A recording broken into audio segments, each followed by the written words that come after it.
So let's start with an example problem of thermal expansion.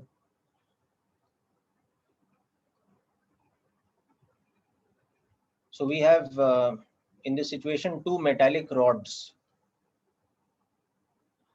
which are made of made of different metals which are originally of lengths L1 and L2 and are made of metals of coefficient of linear expansion alpha 1 and alpha 2. Okay, so these are two rods of different metals. So alpha 1 is suppose given to us as 6 into 10 raised power minus 6 per degree C, and alpha 2 is given to us as 4 into 10 raised power minus 6 per degree C. Now at T0 equal to 25 degrees C, the first one has a length of, let's say, 30 meters and L2 has an unknown length. Find L2 such that the difference of their lengths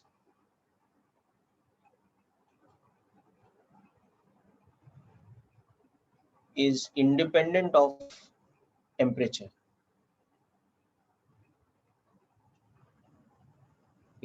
Try to understand the question from the language of it. What we mean by saying independent of temperature. That means at T0, whatever the value of L2, they have some difference. Now, if it is, let's say, X number of centimeters, then at a different temperature, the difference of their length should remain the same. Individually, their lengths will change, obviously, but the difference of their lengths will remain the same. That is the meaning of saying that it is independent of temperature. That means it does not vary with temperature. So at some new temperature, which could be larger than 5, less than 25, whatever, their individual lengths would have expanded or contracted, but the difference of their lengths, that should not change because it is independent of temperature. That is what the meaning of the question is. Now try to figure out how this is happening and how much should be L2 so that this statement is correct.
Hmm.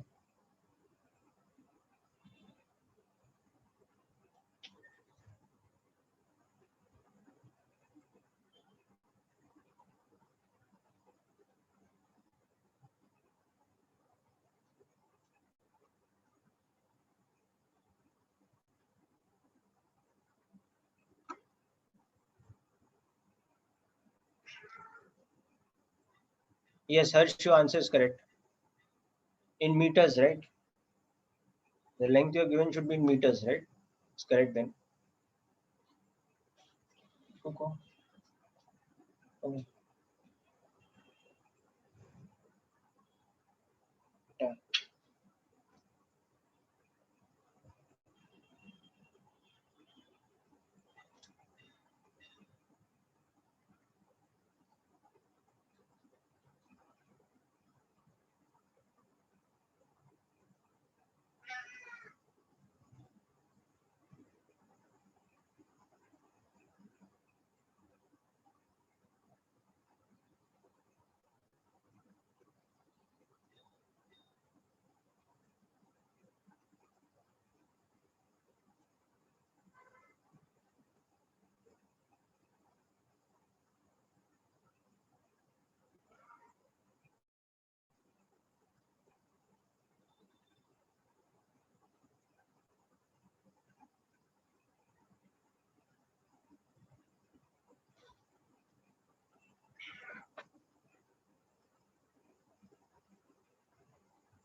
Yes, Viraj, that's correct. L2 is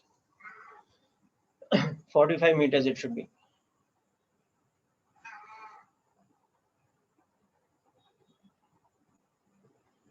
Yes, Dhruv, correct. You should be getting the answer as 45 meters.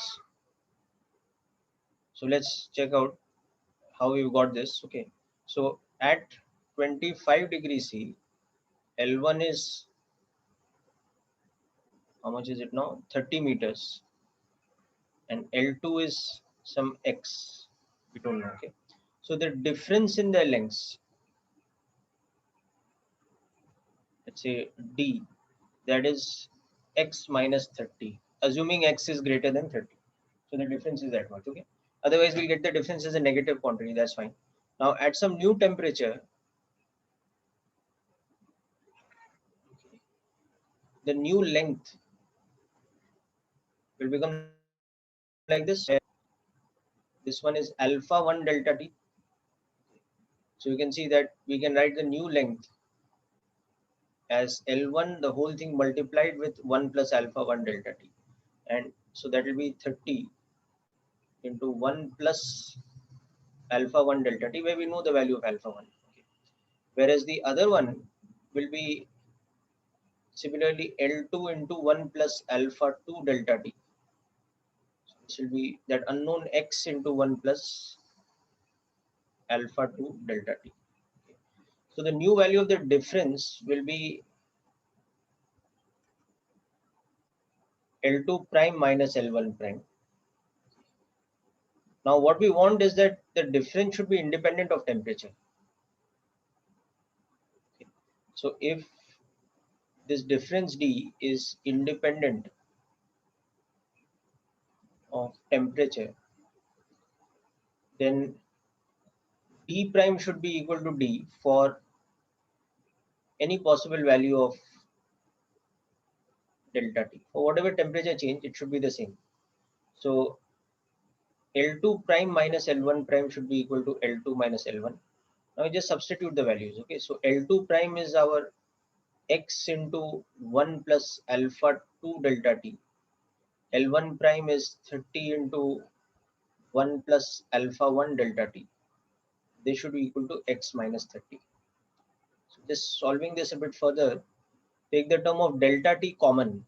So you will get alpha 2X minus 30 alpha 1 into delta T should be equal to, sorry, delta capital T. They should be equal to X minus 30. Now there is a simple equation to solve. You can see that this term is the same as this term. So this term must be 0.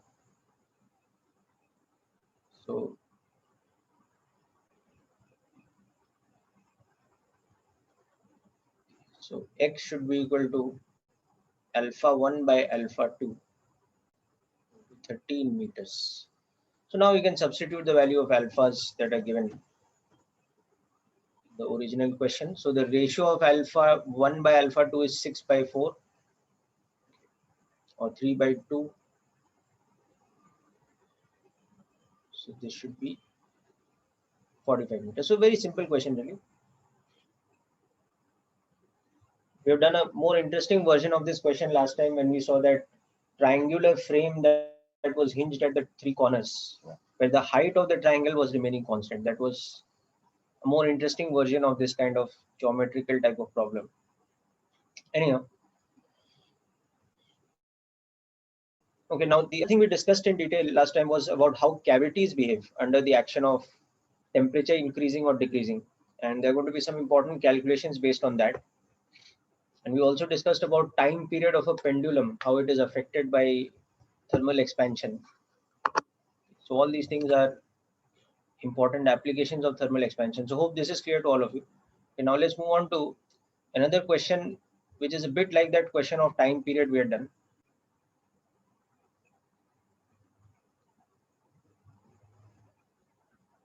How we remove delta T? Remove nahi ki actually. What is happening now is that, see Shikhar, what we want here is that this D prime should be always equal to D. Okay, so we want that at any given temperature, this D prime should be equal to D, independent of whatever temperature change we are doing. So we just expand what is D prime. and what is d on the other side. So we get this relation. Now in this relation, you can see now that this term is equal to this term. That's only possible when this term is 0. This term in between, this should be 0. No? That's the only way it's possible that left hand side is equal to right hand side. So we get the result that this coefficient of delta t, it should be 0 independent of whatever delta t is. Only then it does not depend on delta t. No? So that's the idea here. Okay. Okay. It's again a very important type of question. So what we are doing is, just a moment, people.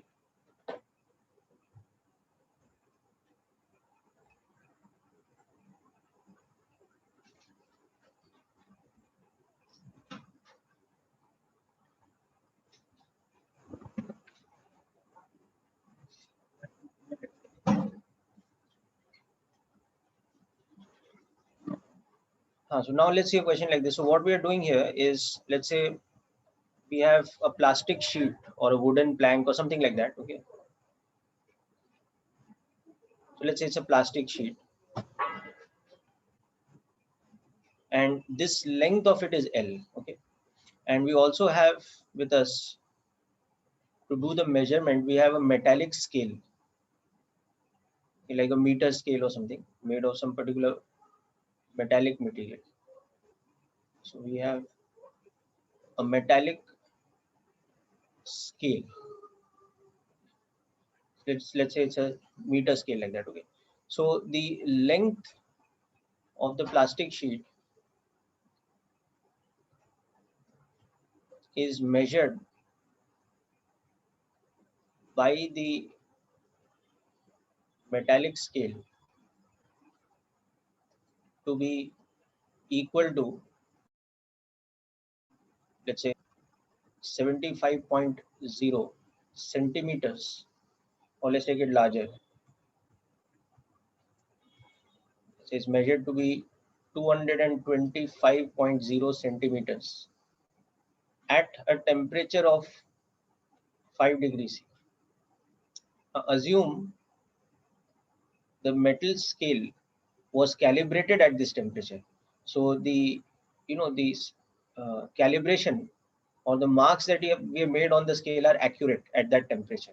Okay, so the assume the metallic scale was calibrated at this temperature. So therefore, this is an accurate measurement. Okay. Now, given that the coefficient of linear expansion for plastic is, suppose, 2 into 10 raised power minus 7 per degree C, and the coefficient of linear expansion for the metal is 8 into 10 raised power minus 6 per degree C. So now what we want to find out is that if we increase the temperature to something, what will be the actual length of the plastic sheet at that new temperature, whereas what will be the measurement done by the metallic scale, because the metallic scale has also got heated up. Okay? And therefore, what will be the percentage error in the measurement? So if this measurement is repeated at a new temperature of, let's say, uh, something, let's say 70 degrees C,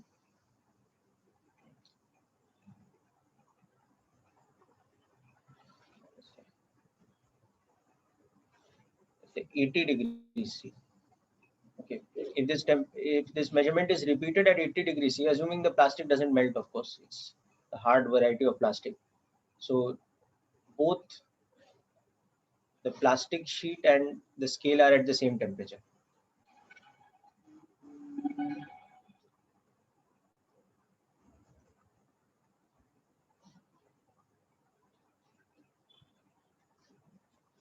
So we want to find the true length of the sheet. Okay, the measured length using the scale, and the percentage error excuse me, the percentage error in the measurement using the scale. Okay. Obviously, there'll be an error because the scale has expanded. It was calibrated at 5 degrees C, but now the scale would have expanded. So it will measure less than the actual length because its divisions have got further apart. So there's some kind of an error. So we have to find the percentage error in the measurement by the scale.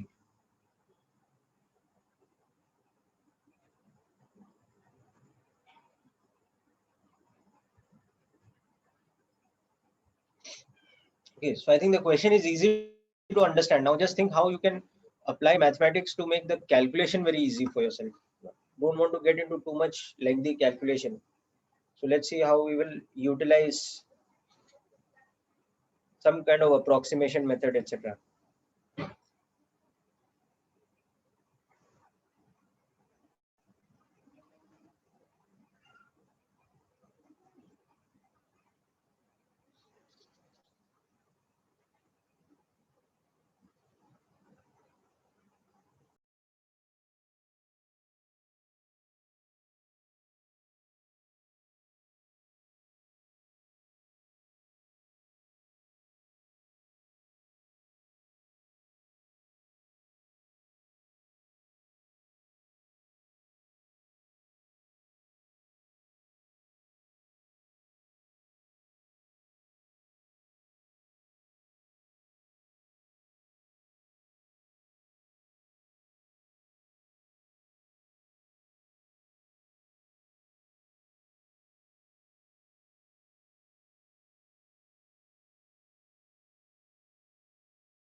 This is 80 degrees C, my mistake. Is the value which I have given in the question 80 degrees C. Yeah.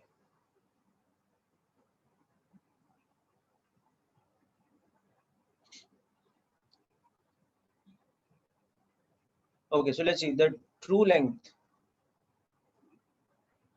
Let's say L prime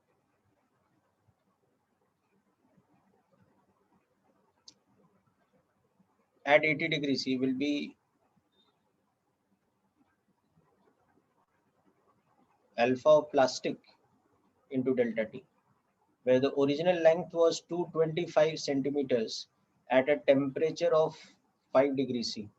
So delta T is becoming 80 minus 5 or 75 degrees C. Okay. So L prime is becoming 225 into 1 plus alpha of plastic, which is 2 into 10 raised power minus 7 into the temperature change, which is 75.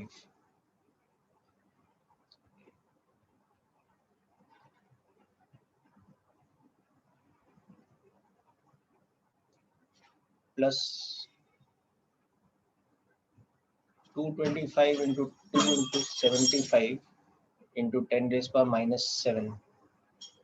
So this will become 225 into 2 into 75. So this is 450 into 75. So that will be how much now? 25 into 45. 25 into 40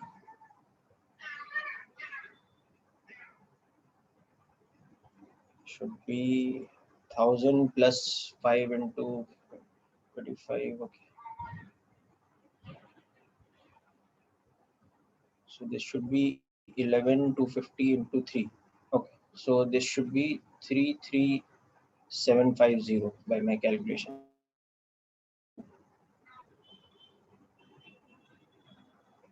Okay. Then we have 10 raised power minus 7.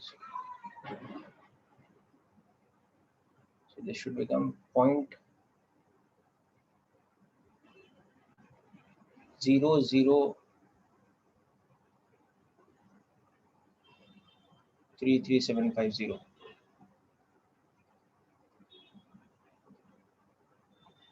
This should be the true length as per my calculation.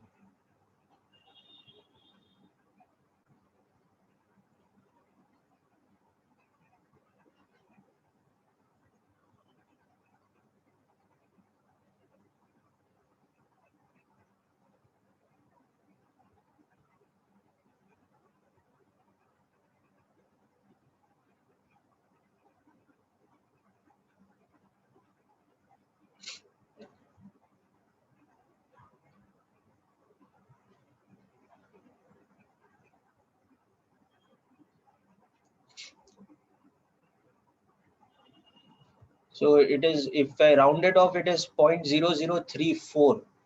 So someone just check. Okay. So this is simple enough, I think. Okay. Now let's come to the more important thing, the measurement, how it will vary. Okay.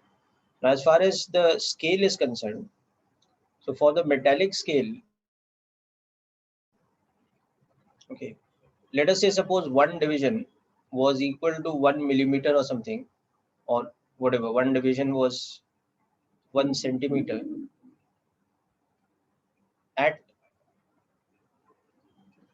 5 degrees C. Therefore, that same division will become 1 centimeter into 1 plus alpha of the metal into delta T at T equal to T naught plus delta T. So at 80 degrees C, one division will actually become more than 1 centimeter by a factor of this much. Okay. So the measurement is equal to x centimeters, suppose. So that value of x will be the true length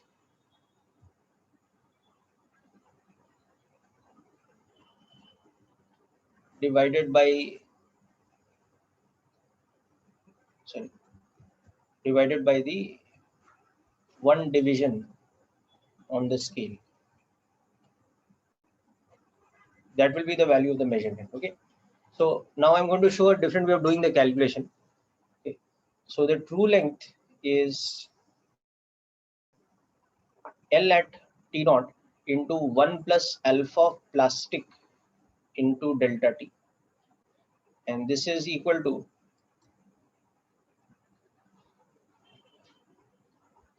1 centimeter into 1 plus alpha of metal into delta T.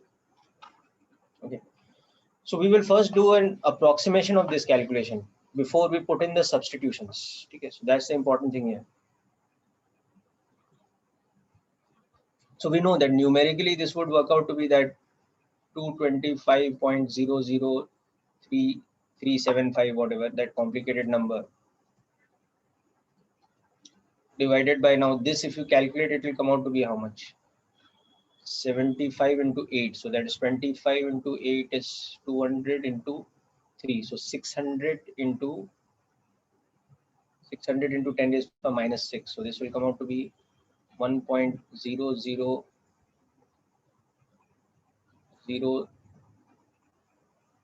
I think, something like this. Okay. Let me just check that once.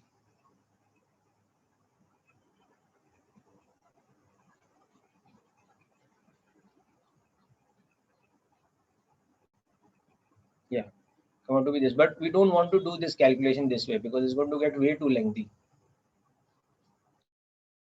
So instead of, we will use an approximation method. So this x, we will calculate like this. So we will use binomial approximation first. So 1 upon 1 plus delta x can be written as 1 plus delta x to the power minus 1. So it can be approximated as 1 minus delta x, for delta x being very small compared to 1. So now therefore, if I have something like this, 1 plus a upon 1 plus b, I can write this as 1 plus a into 1 minus b if b is very small compared to 1. And then further I can approximate this as 1 plus a minus b if a is also very small compared to 1. Because then e into b becomes negligible. Okay. So directly this can be written like this. So this term, 1 plus alpha of plastic into delta T upon 1 plus alpha of metal into delta T. It can be first step approximated as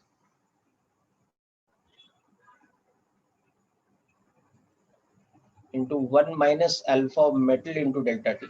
So here I'm doing this step. I brought this to the numerator by using binomial approximation.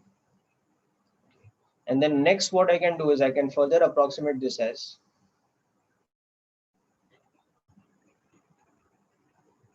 alpha of plastic minus alpha of metal into delta T. So here I'm using this step, here to here, this step. So this is a slightly easier way of doing the question. So this will become, the measured value will become 225 centimeters into 1 plus, now this will become actually a negative quantity because alpha of the metal is more. So alpha of plastic was 2 into 10 raised to minus 7, which we can write as 0.2 into 10 raised to minus 6. And alpha of the metal is 8 into 10 raised to minus 6. So this will become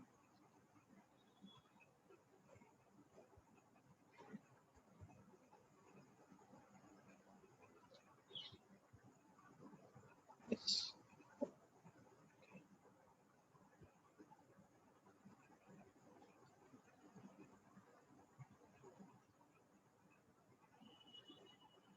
So you have to know how to handle these type of calculations, not wasting too much time.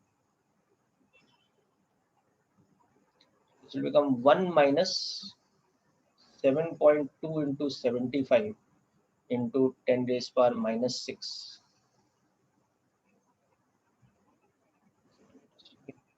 So interestingly, your metal scale will tell you that the plastic has contracted, which is actually completely untrue. The plastic has expanded. But why it will tell you this false result is because the metal has expanded more than the plastic. Okay. Now let's see how much it will show the contraction by.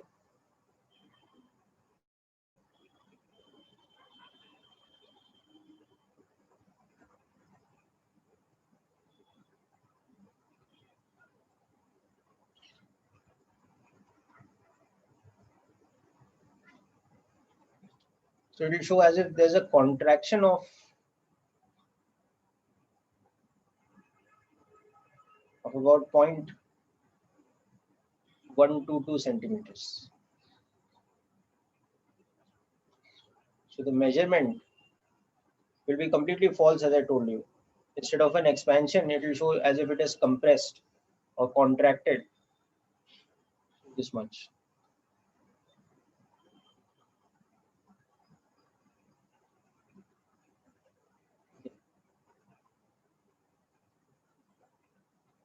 This is a measured value. So you can understand why it's showing such a false result, because your metallic scale has expanded horribly compared to your plastic sheet. It's expanded quite a bit more.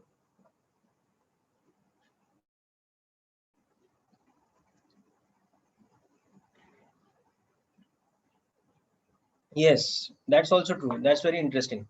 If you had a metallic sheet and a metallic scale made of the same metal, then it would not show any change at all, because both would expand proportionately.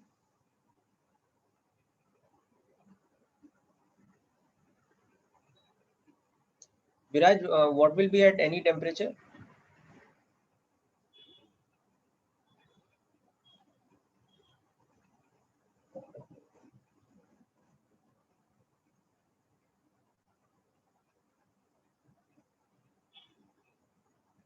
Metallic scale at any, the scale is also at that, not at any temperature. This is for that particular temperature of 80 degrees C. Both the scale and the plastic sheet are at the new temperature. No?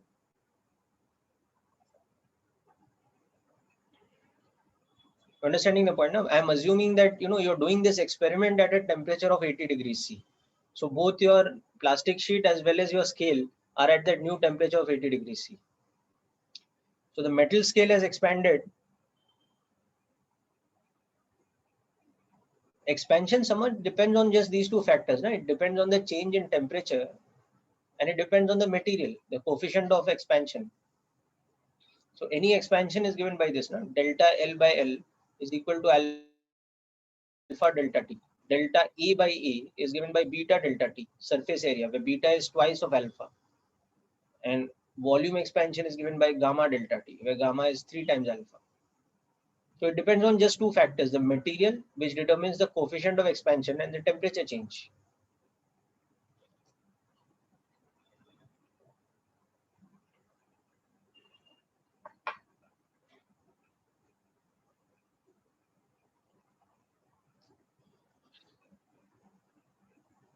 So anyhow, Viraj, you understood this, na? That we are talking about that situation where both the scale and the this thing, na? The plastic sheet are at the temperature of 80 degrees C. It's not just that the plastic sheet is heated, the metal scale is also at a heated temperature. So its divisions have expanded by a larger factor, compared to the plastic sheet's dimensions. So it's now showing the plastic sheet to be actually contracted, whereas in reality the plastic sheet has also expanded. No, but it's expanded by a lesser percentage compared to how much this has expanded. And that's why it's showing us the false result.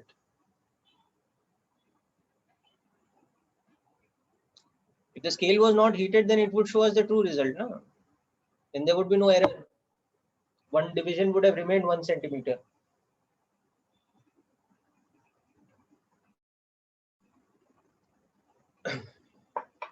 Now, third part, we have to find the error.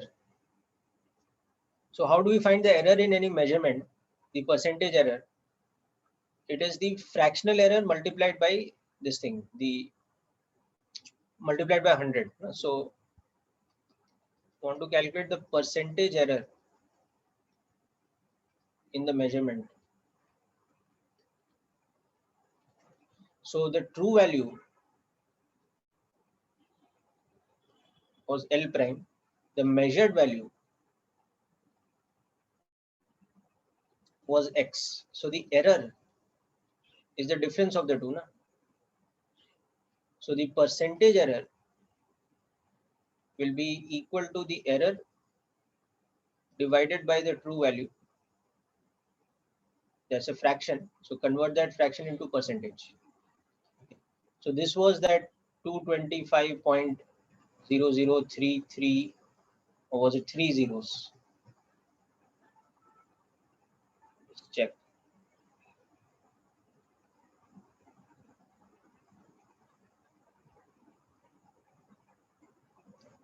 0033750, and then this was 224.88. Okay.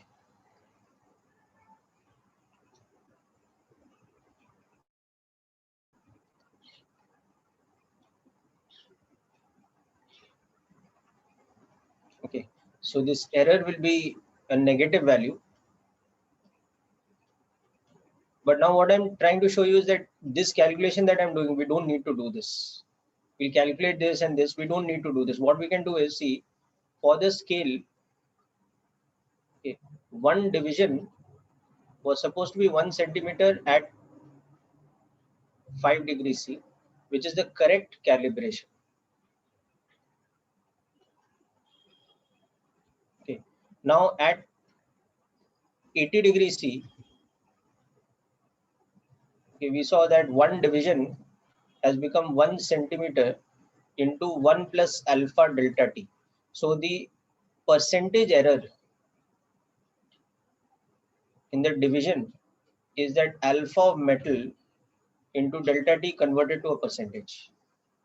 So that percentage error is how much? It is 8 into 10 raised by minus 6 into 75 converted into a percentage. So this was 0.06% it will come out to be. Okay, because this is 6 into 10 raised by minus 4 into 100. So when you convert to a percentage, so the percentage error in the scale itself na, is this much. So we are using this scale only. Na? So automatically I know that this will give us. So what has happened? The divisions have expanded by 0.06%. So here the percentage error will be a negative value. It will be a negative 0.06%. It will show you a lesser than true reading by 0.06. So that you can check if you do this calculation also. If you do this calculation and put it here, it will come out to be the same value. You can check it out.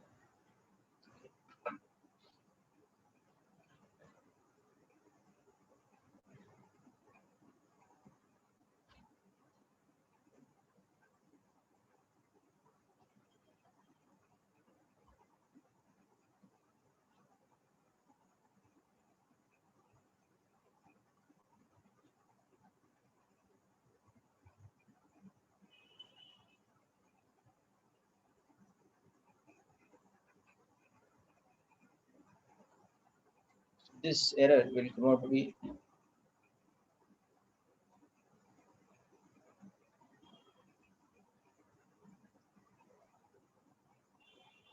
if you do this calculation, it will come out to be rounded off to second place.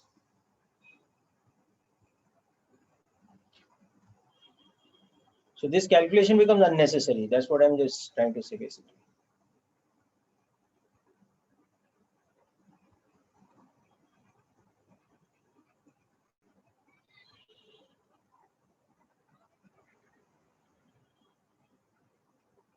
Yeah, Shikhar, the part on the right hand side, now see what is happening. Your measurement device is a scale, na? So its least count is supposed to be 1 centimeter. But because of its thermal expansion, the least count has become 1 centimeter plus some delta L. उसका least count जो है कितने से expand कर गया है 1 centimeter into delta T से expand किया है. So what is the percentage error for it? The percentage error is alpha delta T.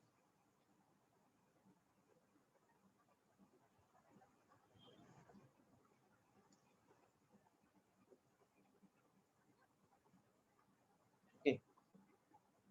So the error in the least count is an amount of 1 centimeter into alpha delta T. So the percentage error is basically, if the least count is L and it has expanded to L plus delta L, then the percentage error is delta L by L percentage. So that's this. So that's this.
Yeah, I'll show the approximation rules. So this is binomial approximation concept. This here is binomial approximation. Just like yesterday, I mean the last lecture we did for time period of pendulum now. We saw that time period of pendulum is proportional to L to the power half. So delta T by T percentage is half of delta L by L percentage. So this also ultimately where it comes from. It comes from binomial approximation only. No? So similarly, this I'll give you the general concept of this also, but first just note this down if you want this part. This and then this is a calculation approximation.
Okay.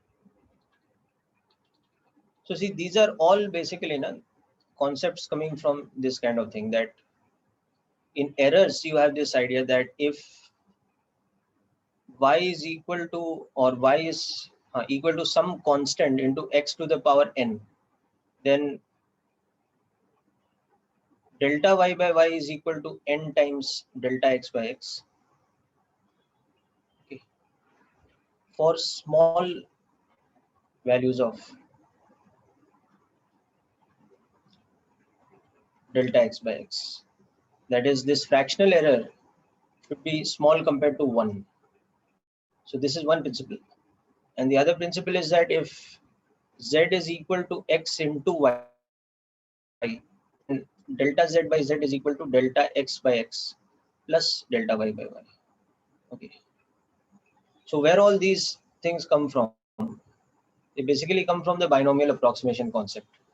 So if y is equal to c into x to the power n, then y plus delta y will be equal to c into x plus delta x to the power n.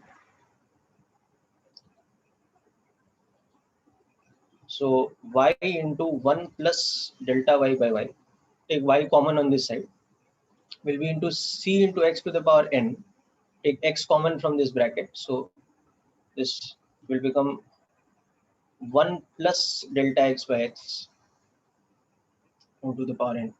So now compare this equation with this equation here. So you'll see that y is the same thing as cx to the power n. Okay. So we have 1 plus delta y by y is equal to 1 plus delta x by x to the power n. Now if delta x by x to the is small compared to 1, then we can bring this power inside. So that's how we get that delta y by y is equal to n times delta x by x. Okay. Or for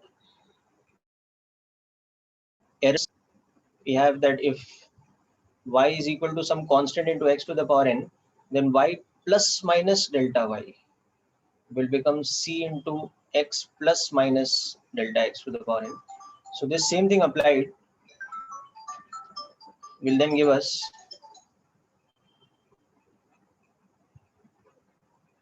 mod n times delta x by x, because there's a plus minus sign.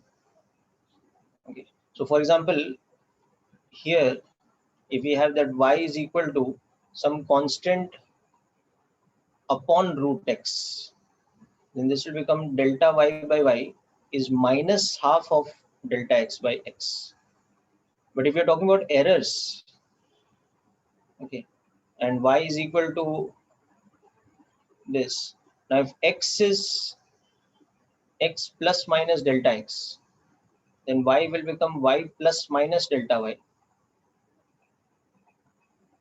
Okay, and we will have the relation that delta y by y will be mod of minus half times delta x by x. Become 1 by 2 delta x by x. So in the case of errors with plus minus sign, there is a mod with the power. But in general, when we are just talking about small change, there is no mod. So the power sign will also come. There's one thing, and the other thing is that if you have z is equal to x into y, so z plus delta z is becoming x plus delta x into y plus delta y. So z into 1 plus delta z by z is equal to x into 1 plus delta x by x into y into 1 plus delta y by y. So we have this thing.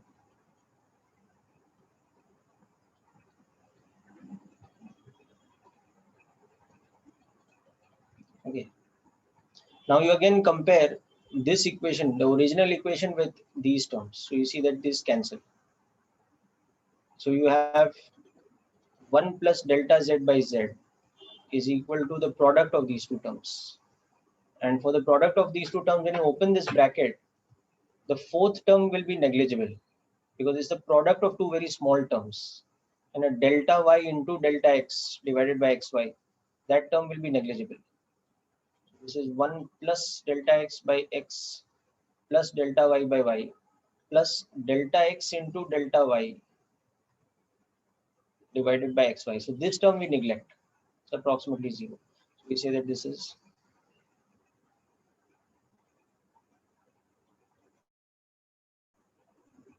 and that's how we get that error relation that delta z by z becomes delta x by x plus delta y by y when z is equal to xy. But all this is of course for the situation where delta x by x is very small compared to 1 and delta y by y is very small compared to 1. For that only we can apply this approximation. Okay, so these kind of approximation methods that ideally you should know from the chapter of units, measurements, and errors. Okay, you should be able to apply them in these kind of calculations here also.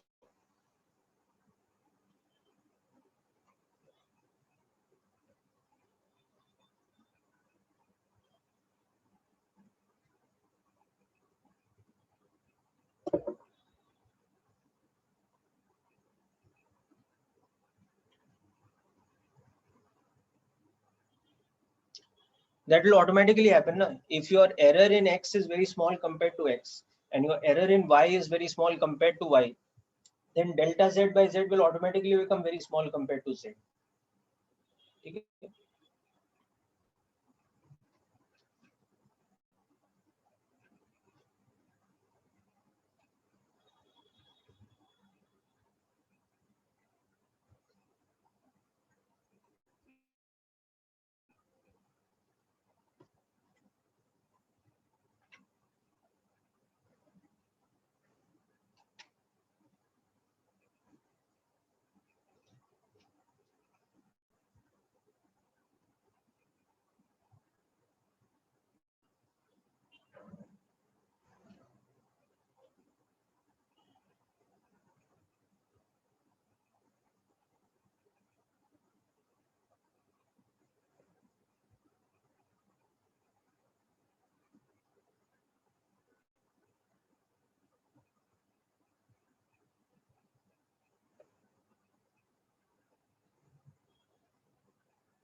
Okay, so these are two principles from the concept of errors, this one and this one.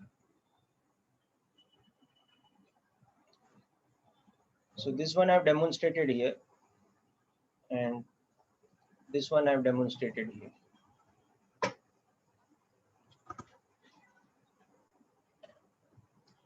You can also show them by using derivative.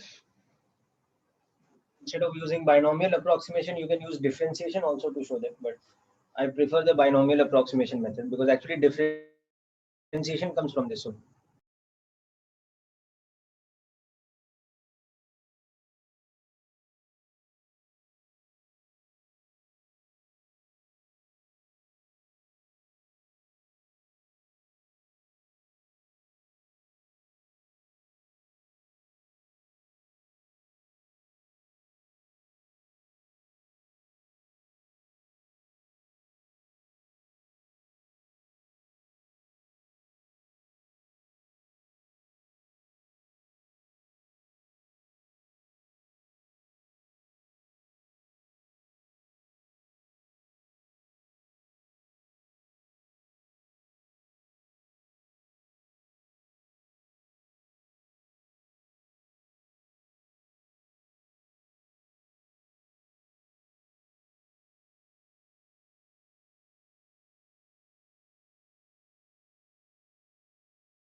Okay, so that was about some tricks with approximations, etc.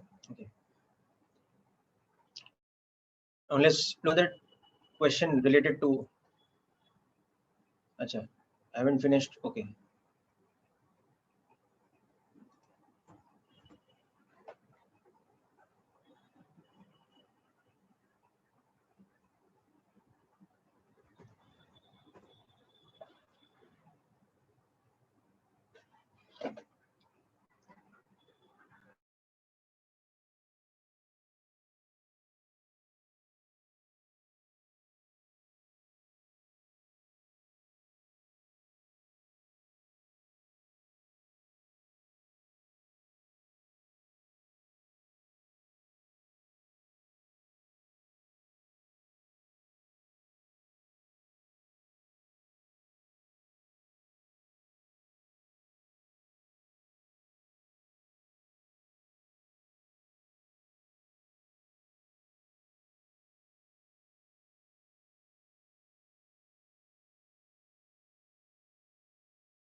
Now let's move ahead.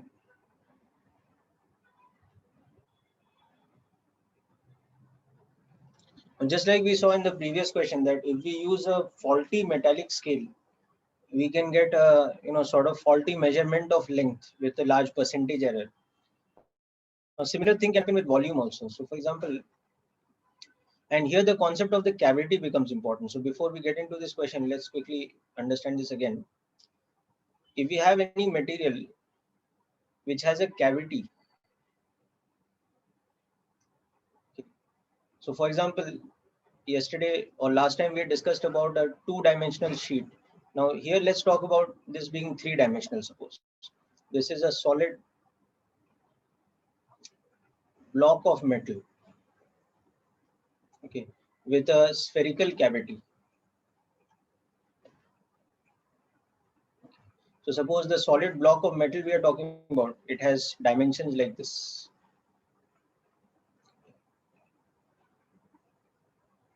It has length into width into height, and the cavity has a radius. The spherical cavity has radius r. The block is basically a cuboid, dimension L into B into H. Okay. So at temperature T0, if these are L, B, H, and R, okay, and also suppose we have measured another dimension like this. The spherical cavity is at a distance D from the side like this. So what will happen is that at a new temperature, T0 plus delta T, the length would have changed to L into 1 plus alpha of the metal into delta T. But not only that, even the cavity's dimensions would change by the same amount.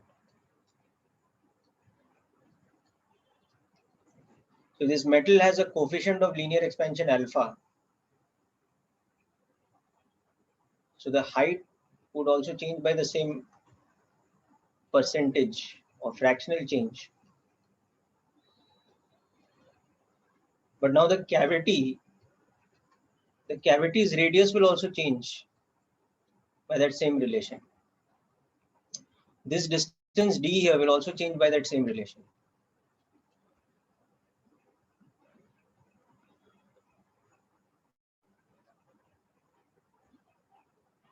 All these factors will change by the same relation. So for example, the volume of the cavity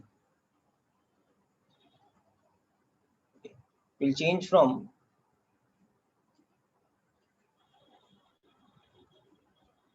this to this. Here the volume at this temperature, the volume of the cavity would have been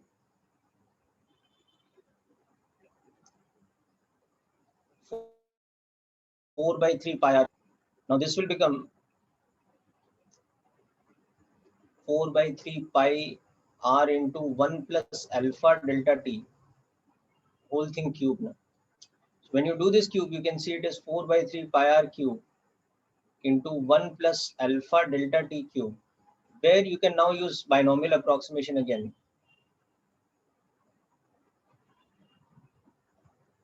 Okay.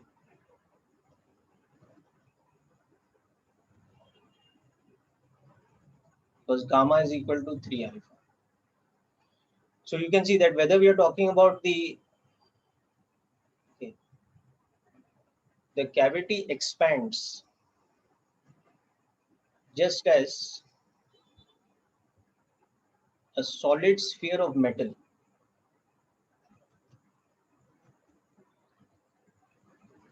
of the same metal would expand.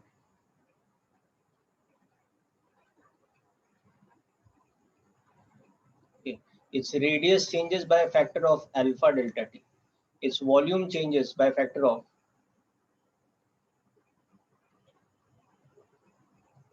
gamma delta t or 3 alpha delta t.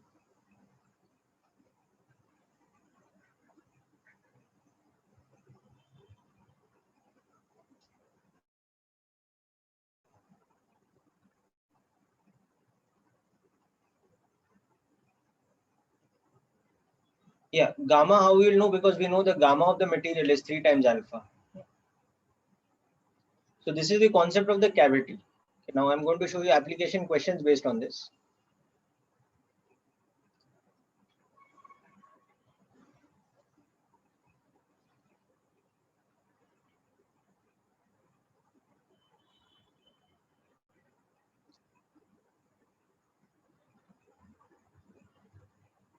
So if these were all the various dimensions, and this was the volume of the cavity at this original temperature, then at the new temperature, these will become all the various dimensions. And this will become the volume of the cavity. You can see that everything has behaved according to the principle of linear expansion, including the dimensions of the cavity. So this is how the cavity is ultimately behaving. The cavity expands just as a solid sphere of the same metal would have expanded.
Okay, so let us see a example question of this application.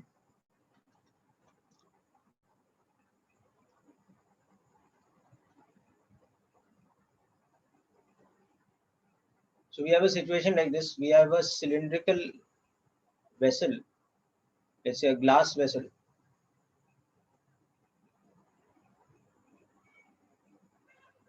And we know the coefficient of expansion of glass.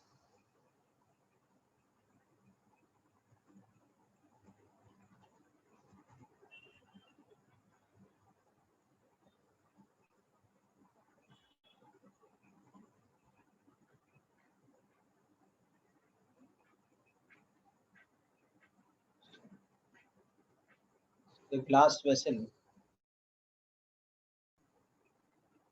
this area at the bottom is, let's say, 50 centimeters square, and this length is, let's say, 20 centimeters at some temperature, let's say 10 degrees C. Okay. And what we've done also is we filled this with some liquid up to a certain height like this.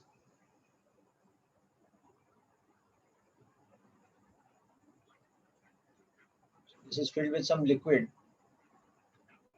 up to a certain height h, whereas this is the length of the vessel itself. So given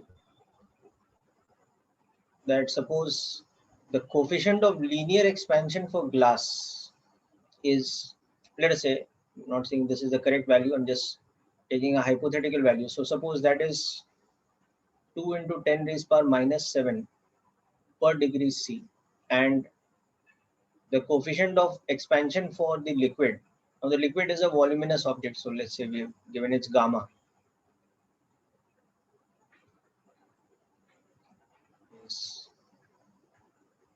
Let's say 20 times that.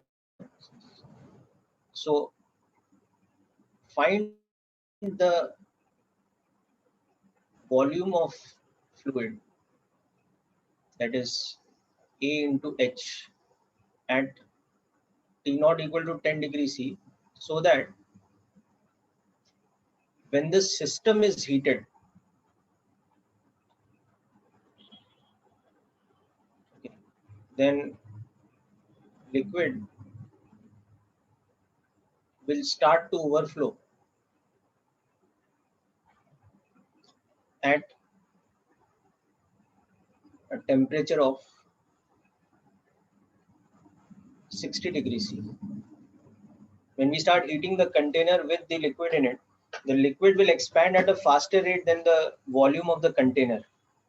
Okay. So at some stage, the liquid will start to overflow, assuming that the liquid hasn't started boiling yet.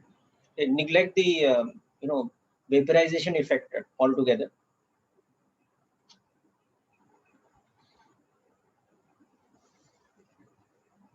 So suppose it starts to overflow exactly at 60 degrees C.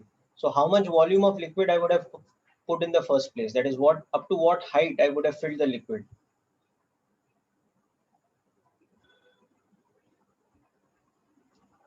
Yeah, let's finish with writing down the question and start working on it. Then I'll show the last part again, Rana.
Yeah, so Devansh, see, the whole point is, the whole glass vessel will expand.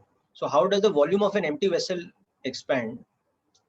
The volume of an empty vessel expands in the same way that a solid chunk of glass would expand. So compare a solid chunk of glass, solid glass cylinder, okay, and an empty glass cylinder. As long as they are made of the same material, the capacity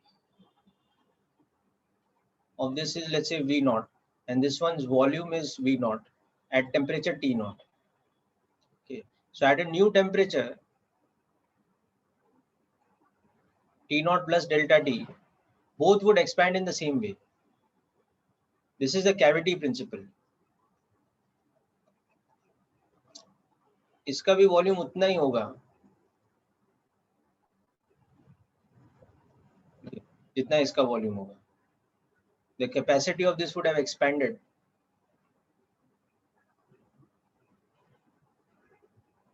Delta T, okay, and if this had a length L, and this also had a length L, and this had an area A, and this also had an area A. So again, if this V naught was equal to L naught into A naught, then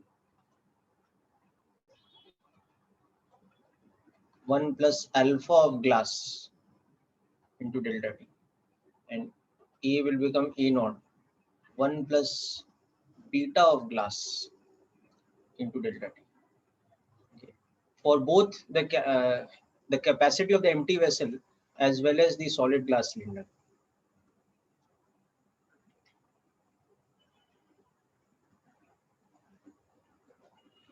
So that is the principle we'll apply over here. Okay, Parth, seems your answer is correct. I will just verify in some time. So basically what will happen, see, the capacity of the glass vessel was initially A into L. So it was how much? 1000 cc. So it will expand according to gamma of glass, and gamma of glass will be 3 times alpha of glass.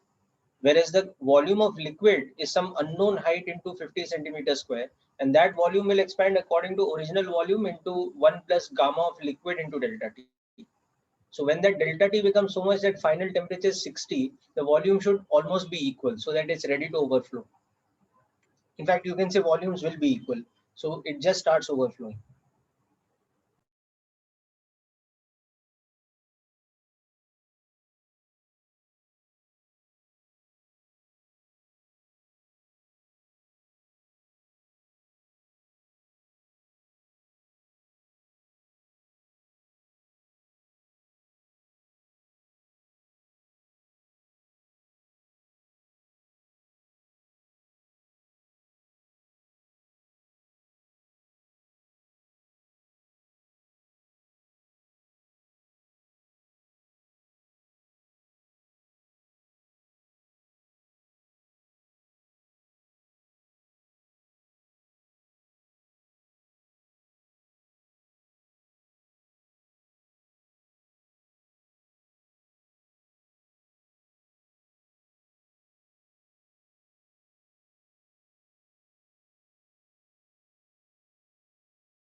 Anybody else got the answer for H?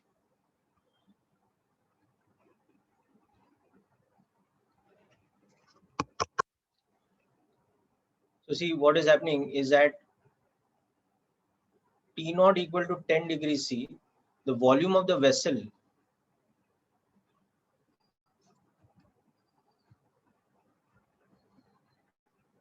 let's say V1 is equal to A into L. So that is 1000 cubic centimeters. Okay? And the volume of the liquid in it is A into H. So that is 50 into H in cc, where H is in centimeters. We have to find out. Okay. Now, because the area was 50 centimeters square and this thing, L was 20 centimeters. Now, using these two values and using the fact that the temperature is increasing to 60 degrees C, so at T equal to 60 degrees C, which is T naught plus 50. So delta T is 50. The volume of the vessel, that is the capacity of the vessel, has become V1 prime into delta T. So it has become 1000 cc into 1 plus, now gamma of glass will become how much? It becomes 6 into 10 raised per minus 7. 3 times this. So 6 into 10 raised per minus 7 into 50. Okay, in cubic centimeters. And the volume of liquid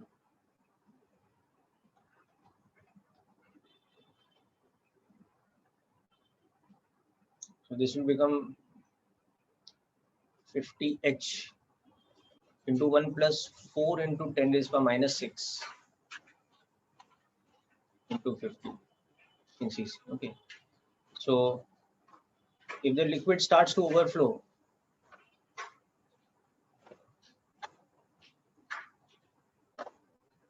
then V2 prime should be equal to V1 prime. So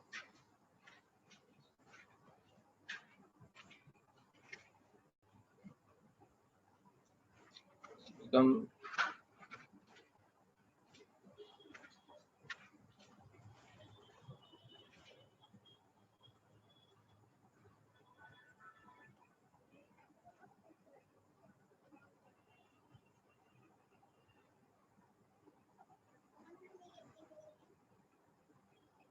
like this. So again, H will become, this is again where we can use the approximation method.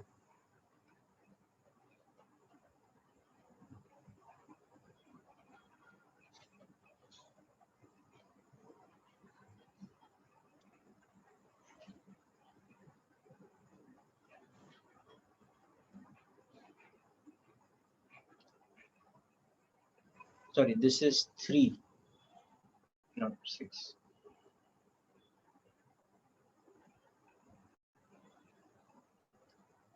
(300) into 10 raised per minus, so that's 3 into 10 raised per minus 5.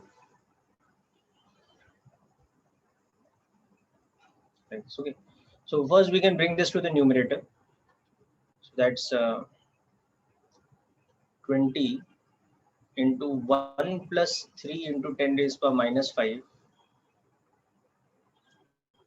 into 1 minus 2 into 10 raised per minus 4.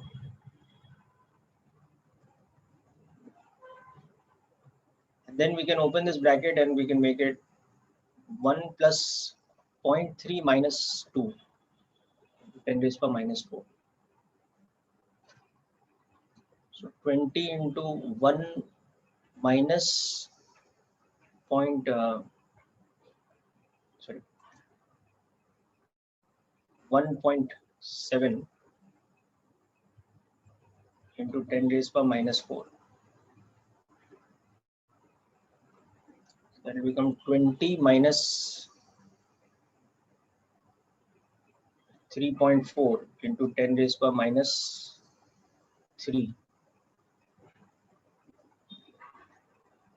in centimeters. So That is 20 minus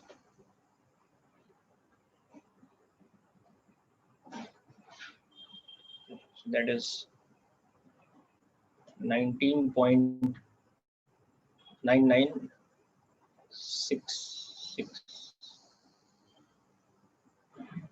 centimeters. This should be the value of the height.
Okay. Uh, One of the final things we'll see over here is the working of the bimetallic strip.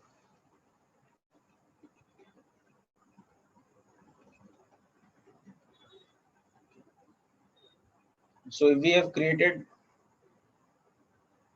a structure of two metallic strips which at room temperature or ordinary temperature are of same length and they are riveted together.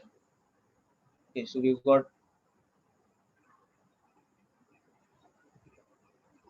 this one is of length L. This thickness is D and its coefficient of linear expansion is alpha 1. Okay, and along with this we have riveted a second strip.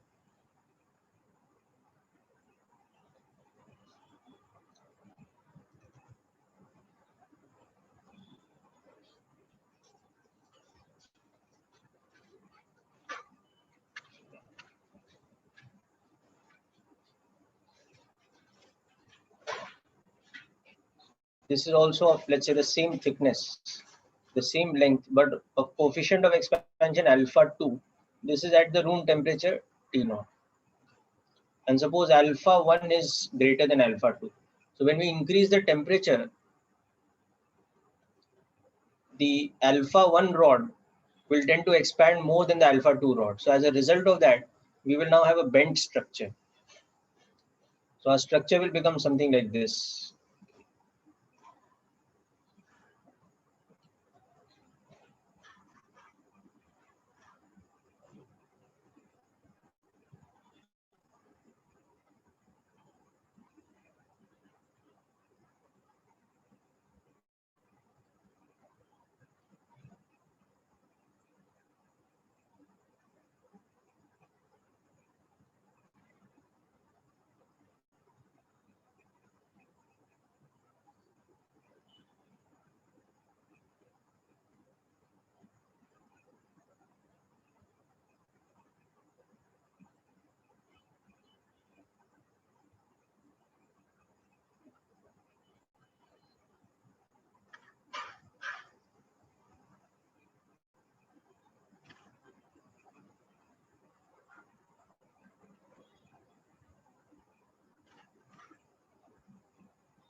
So it's a bit of an exaggerated picture that I've drawn, but just assume that suppose it is something like this.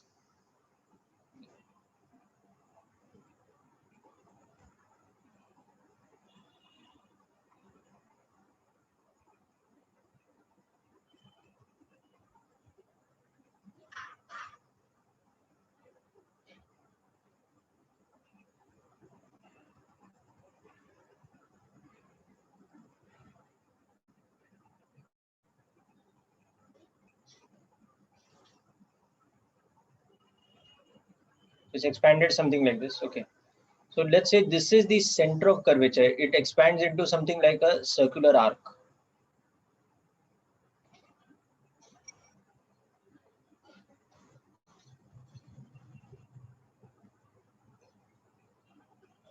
Now we want to find the angle by which it bends as a function of this temperature change.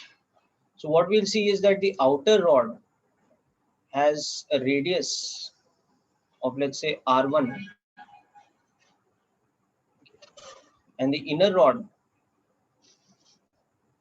which is expanding less,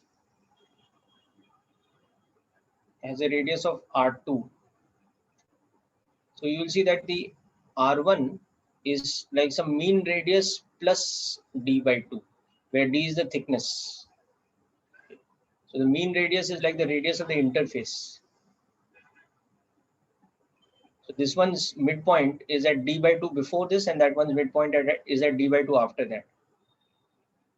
So this is the case. Okay. So what will happen is that the outer length, the outer arc length will become L1, let's say, and the inner arc length will become L2, let's say. Okay. So the arc lengths are now supposed to follow this, that L1 is equal to R1 theta, L2 is equal to R2 theta, and L1 is also equal to the original length into 1 plus alpha 1 delta t, and this is L into 1 plus alpha 2 delta t. Okay. So comparing these two equations, we will see that R plus d by 2 into theta is equal to L 1 plus alpha 1 delta t, and R minus d by 2 into the angular bend is L into 1 plus alpha 2 delta t. So these equations are there now. So from these equations, we can, if we just subtract the two equations, we can see that d into theta, r theta cancels out, is equal to L into alpha 1 minus alpha 2 into delta t. So for this kind of arrangement, where the thickness of the two rods are the same and the original length at room temperature T0 was L, the angle by which it is bending is going to be given by this. It is L by D into alpha 1 minus alpha 2 delta T. So this is the angle by which the bimetallic strip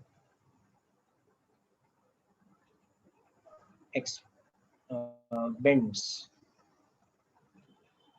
for a temperature rise of delta T.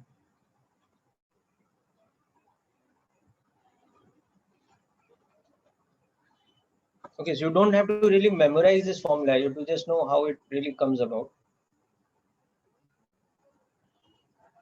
So it is just basic applications of some geometrical principles like arc length is equal to angle into radius, this kind of principle. And of course, thermal expansion principle, that just these two principles are being used here, nothing else.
Okay, people. So with that, we conclude today's lecture. Actually, my video cam is not working. Yeah. So we will pick up the next part of heat and thermodynamics in the next session, which will be calorimetry. So you can read up about specific heat capacity in latent heat and those kind of principle of calorimetry and the apparatus of calorimeter, etc. And after calorimetry is a very small section actually. So once we finish that, we will be moving on to thermodynamics of gases, ideal gas equation, kinetic theory of gases, RMS velocity, these all things.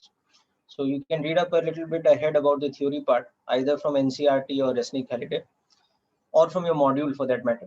And also in the next lecture, we will discuss about the doubts from the major test 6. I think all students would have taken the test by then, because some are delaying the test because of KVPY preparation. So by next week, if you've all taken the test, then we can discuss the doubts of the major test 6. So that's it for today's session, people. Wish you all the best. Thanks for attending.